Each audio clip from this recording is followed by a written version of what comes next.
Your dad's death. Explain the situation that led to him unexpectedly passing.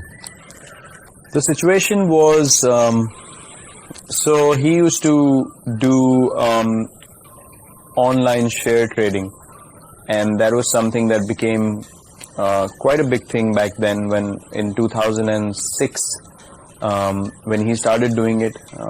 And then, as I said, the business side of things wasn't doing well for my brother.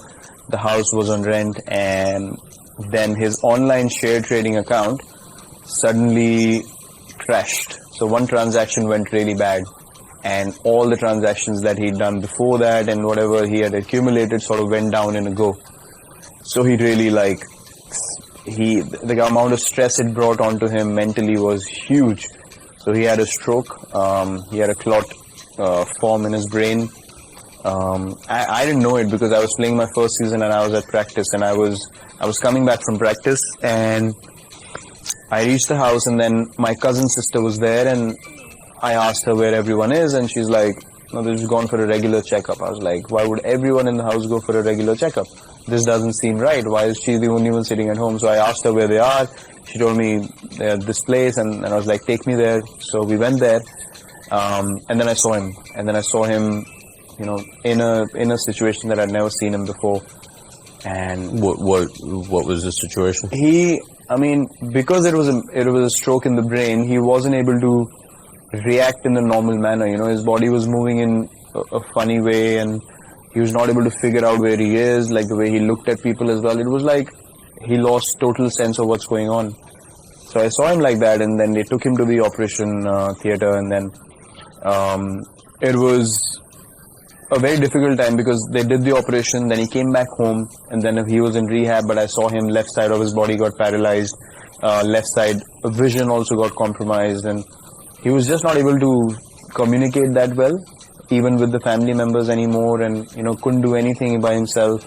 People had to pick him up and take him to the toilet, and there he was, a self-made man. You know, he would just, in the house, if something went wrong, he wouldn't call anyone, he'd just open the socket, the electric socket, and just start fixing things himself. So he was that self-made, and he wasn't dependent on anyone. So for a person like that to go through that, he couldn't handle it after a while, and then eventually after a couple of weeks of rehab, he got a cardiac arrest. And you were there.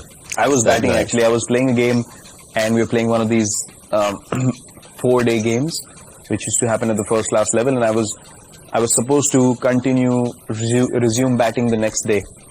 And this happened around 2:30 or 3 in the morning, and we all woke up, and we had no idea what to do, and he was gone by the time we woke up, and I literally saw him take his last breath in front of me. And I tried to pump his chest and all that, nothing worked. And then there were a few doctors around in that area that we lived in. We went to their place. No one opened the door because it was 3 in the morning. We couldn't get any response, and then we drove him to the hospital. But by the time they tried electric shocks and everything, all those kind of things, but nothing worked. He couldn't recover at all. So my sister and my brother and my mother, they all broke down, and funnily enough, I couldn't cry at all. There was no emotion coming out of me, and I just became blank. I couldn't register what just happened. Why do you think that was? I have no idea. Till date, I can't understand. And I was feeling like I was myself thinking, why am I not able to cry? And then I think it was all building up inside me. So when we came back, and everyone, all the relatives came in to sort of, you know, pay their condolences and stuff like that. And then I called my coach in the morning, and I told him what had happened. And then he asked me, what do you want to do? I said, I want to go and play.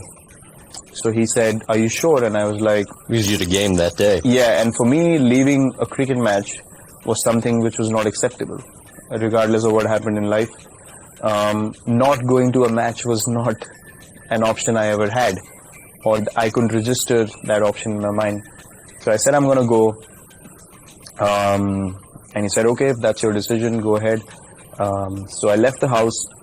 I hadn't cried at all, nothing, no emotion. And my family was actually feeling a bit nervous looking at me because I was showing no emotion, and everyone was like, you know, crying, and they were emotional. And then I went to the game, and I picked up a friend of mine again, and I told him what had happened. He thought I was joking. He didn't believe me. We kept going. We reached the stadium, and when we reached the stadium and I sat in the change room, and he told everyone what had happened. So when everyone came around me to tell me, we're sorry for you, and that's the time I really broke down, and that's the time all that emotion came out, and I don't know why. The strangest part of the whole story to me was that night when you called your coach back and you were upset. He was surprised that you weren't upset about what he would have thought it was about. You were upset about your performance in the game. I was upset because I was the umpire in the game made a wrong decision, and he gave me out when I wasn't out. And I was upset because I couldn't be there till the end to make my team win the game. And I was really upset about that. So yeah, in the evening he was surprised to know that I was actually talking about that. Especially now, many years removed from having gone through that, how do you think your father's passing affected you? Now I feel like it was probably the most impactful thing that happened in my life. Because I remember that day, I came back from the game. After I got out, I came back to do the cremation and all the rituals that follow. And I remember telling my brother specifically that I am going to play for my country, and I am going to play this game at the highest level, and there's nothing else in life that can distract me anymore. Because it was my father's vision as well. He wanted me to, play at the highest level, and he was really, really keen on me playing at the highest level as well. So I remember making that promise to my brother, and then everything in life became second priority after that incident, and cricket was the first priority. The change I saw in Virat after that day when he decided to go for that match that, after our dad passed away, I suddenly found after that he was a completely changed person in terms of his decision making. That was the day when I realized that, that he's going to go there. He's going to achieve whatever he wants to, and he's dedicated. He wants to do that for our dad now. Yet it wasn't immediate that the success came after that, right? I mean, you kind of for a couple of year period of time started struggling. In what ways did you begin to get careless off the field? So the thing is that the incident happens in your life and then you move on with it. You don't know the kind of motivation it registers in your heart. I always knew that nothing else can distract me from achieving my goal. But the immediate distractions were too many. Traveling to other countries, going out, regularly, having drinks with friends, and just not being that focused. But the one thing that remained constant was every time I was down, every time I hit rock bottom, somehow I was able to put everything aside and say, right, I'm going to work hard and I'm going to get back up. So it's not like I made a promise that I'm never going to fall down. Obviously I was going to fall down. That's life. That is always going to happen in sport and life. But the ability to come back again and again made me realize that that incident was the one incident that helped me become mentally so strong that I could, even if I was distracted, because I'm human, I will make mistakes. But the ability to come back up became so much more stronger. And right now I feel so grateful that I could get that strength from such a bad time in my life as well.